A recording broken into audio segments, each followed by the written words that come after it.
여러분, 윤재성이라 생소한 이름이신가요?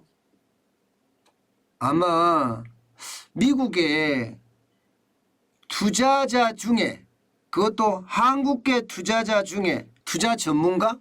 투자 전문가 중에서 최고봉에 있는 분입니다. 바로 뉴욕생명 자산운용 최고 투자 책임자입니다. CIO라고 이야기하죠. 그 윤재성 CIO, 그러니까 최고 투자 책임자가 환율에 대해서 아주 섬뜩한 경고를 내놓았습니다. 여러분 이거 한번 보시죠. 실제 말입니다. 뉴욕 총영사관에서 주최를 한, 쉽게 말하면 내년 투자 환경 전망이라는 그런 설명회에서 윤재성 CIO는요 아예 깨놓고 이야기했습니다. 미국이 내년에 얕은 침체에 접어든다는 게 기본 전망이다. 그러나 한국은 이보다 더 깊은 침체가 올 수 있기 때문에 환율은 1,500원까지 갈 수 있다고 본다. 이렇게 설명했습니다. 야, 이것은 어찌 보면 굉장히 충격적이에요. 제가 여러분들에게 이야기했던 미국 시장과 한국 시장을 분리해서 봐야 된다. 이 말은 여기서 뭐 검증이 되는 부분이기도 하지만 문제는 환율이 1,500원까지 갈 수 있다고 이야기한 부분입니다. 예, 어떻게 생각하면요, 뉴욕생명 자산 운영 부분의 최고 투자 책임자, 말 함부로 할 수 있는 자리가 아닙니다. 게다가 한국계 투자 전문가고요. 이분에 대한 어떤 명성은 우리나라에서도 익히 알려져 있는 분이에요. 그런데 이런 분이 섣불리 말할 수는 없거든요. 자칫 잘못 말했다가 시장에서 완전히 매장당하는, 쉽게 말하면 실력도 없으면서 저까지 올라갔어? 그런 말을 들을 수 있기 때문에 굉장히 신중하게 말해야 될 자리에 있는 사람이란 뜻입니다. 그런데 이분이 환율이 1,500원까지 간다고 이야기했으니 섬뜩한 경고 맞지요. 그럼 이분은 왜 1,500원까지, 깊은 침체가 올 수 있기 때문에 1,500원 간다고 했는데 왜 그런 깊은 침체가 오고 왜 1,500원까지 간다고 했는지 구체적으로 보면 말입니다. 제일 먼저 이유를 들은 게 여러분, 미국이 금리 인상을 계속 할 거라는 거예요.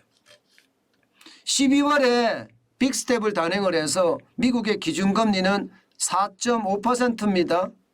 그런데 내년에 미국의 기준금리는요 최소 5.1%까지는 간다는 거예요. 최소. 기준값으로 치면 말입니다.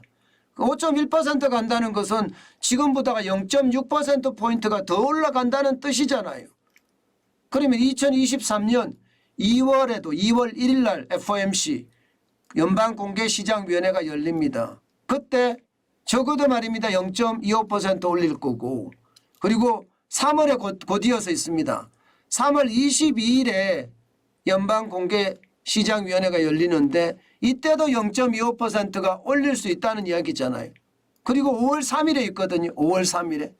5월 3일에 있으면 이때도 금리를 올릴 수 있다는 이야기예요. 5월 3일도. 그러니까 미국의 연속적인 금리 인상이 아마 대한민국 원달러 환율에 영향을 준다, 이렇게 이야기하고 있는 거고요. 그리고 두 번째, 한국 수출 엉망이다 이거예요. 지금 12월 10일까지만 보더라도 여러분, 대한민국의 수출은 474억 9,400만 달러 적자입니다. 이렇게 되면 경상수지도 250억 달러 흑자 내기 바쁩니다. 그러면 예년하고 대비해 보면 적어도 말입니다. 적어도 달러의 공급이 500억 달러 가량 줄어든다는 거예요. 한국 시장에다. 500억 달러까지 줄어들면 여러분, 달러의 공급이 준다. 그런데 원화는 많이 풀린다. 이렇게 되면 달러가 귀해지겠죠. 달러가 귀해진다는 이야기가 뭐예요? 환율이 올라간다는 뜻이에요. 예. 그런데 내년에도 이 무역 수지는 계속될 거랍니다. 내년에도. 지금 기간별로 내년에 무역 적자 전망을 보면 산업연구원 266억 달러가 적자, 한국무역협회도 138억 달러 적자, 내년에도 적자가 된다는 이야기잖아요. 그러면 달러의 공급이 시장에 그만큼 계속 줄어든다는 이야기입니다. 줄어든다는 이야기니까 결국 말입니다. 예, 결국은 금리가 원달러 환율이 올라갈 수밖에 없다. 이렇게 윤재성 CIO는 이야기를 하고 있는 거고요. 여기에다가 최악의 시나리오는요. 한국이 미국 금리를 따라가지 못한다는 거예요. 가계부채가 심하고 기업부채가 심하기 때문에 이거 자칫 잘못하다가는 부동산 시장의 폭락을 불러오고요.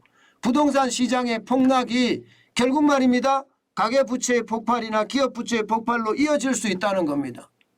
그렇기 때문에 미국처럼 우리는 계속 금리를 따라갈 수가 없기 때문에 여기에 대한 충격파가 워낙 커서 결국은 말입니다. 환율이 오를 수밖에 없다. 우리는 금리를 따라가야 되는 따라가지 못하니까 말입니다. 따라가지 못하니까. 게다가 또 하나의 요소를 이야기합니다. 미국의 소비자 물가가 쉽게 떨어지지 않을 거라는 예상을 또 하고 있습니다. 왜냐하면 7.1%라는 숫자도 높은 숫자인데다가 이게 떨어진다고 하더라도 기준 물가라고 이야기하나요? 목표 물가라고 하나요? 2%까지 떨어지는 데는 시간이 굉장히 많이 걸린다. 그렇게 이야기합니다. 그렇기 때문에 물가를 잡기 위해서라도 미국은 금리를 계속 올릴 수밖에 없는 그런 상황이다. 그 때문에 우리 입장에서는 원달러 환율이 앉아있을 가만히 정체될 수가 없고 결국은 올라갈 수밖에 없다는 게 윤재성 뉴욕 생명자산운용 CIO의 이야기입니다. 어느 정도 신뢰성과 신빙성은 있습니다. 결국 말입니다. 1,500원이 간다는 것은 우리가 한번 위기를 겪을 수 있다는 이야기잖아요. 지금 글로벌 금융위기 때가 1,500원대였거든요. 그래서 1,500원대를 가면 굉장히 큰 위기가 올 수도 있다는 그런 이야기로 들리는데 지금 윤재성 CIO는요. 미국은 얕은 침체라고 말했잖아요. 그 얕은 침체가 지금 S&P 500 지수, S&P 500이면 S&P 지수라는 자체가 대형주 중심이잖아요. 그죠? 대형주 중심의 S&P 500 지수가 3,400까지도 떨어질 수 있다. 지금은 3,895입니다. 그러면 적어도 말입니다. 10% 넘게 떨어진다. 뭐 이 정도거든요. 10%. 우리는 그보다 더 심한 침체가 온다니까 우리는 뭐 20%가 떨어질 수도 있겠죠. 그만큼 말입니다. 시장의 분위기 굉장히 위험하다는 이야기고요. 윤재성 CIO는 마지막으로 이야기하는 게 뭐라고 이야기했나 하면 주식 투자는 지금 하지 마라.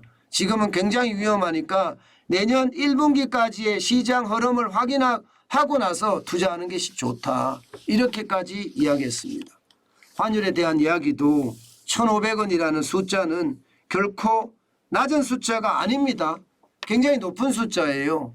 그렇기 때문에 여러분 시장에 대한 어떤 냉철함 유지해야 합니다. 제가 여러분들에게 자꾸 말씀드리는 것은요. 이게 지금은 환율이 1,300원대까지 떨어졌잖아요. 1,303.1원이에요. 이게 윤재성 CIO가 말한 게 틀릴 수도 있습니다. 뭐 근거를 가지고 이야기는 하지만 시장은 어느 누구도 예측하지 못하는 게 시장이잖아요. 그렇기 때문에 틀릴 수도 있어요. 그러나 여러분 그래도 한국인으로서 뉴욕생명 자산운용의 CIO 최고 투자 책임자가 됐다는 것은 여러분 웬만한 실력을 가지고 그 자리까지 올라가기가 쉽지가 않습니다. 아니 백인들도 많고 말입니다. 흑인들도 많고 그리고 히스패닉도 많습니다. 그 다음이 동양인이라고 이야기할 수 있는데 동양인이 이만큼 올라갔다는 것은 실력이 뛰어나다는 이야기밖에 안 돼요. 그런 차원에서 본다면 여러분 이게 뭐 100% 신뢰하시라 그렇게 말씀은 드리지 않겠습니다. 반드시 참고가 됐으면 좋겠다. 그 말씀은 드리겠습니다. 환율은 그만큼 시시각각 변하고요. 그 변화의 위기 속에서 앞으로 어떤 상태가 될지 우리는 매의 눈으로 지켜봐야 되지 않을까 저는 그렇게 생각합니다.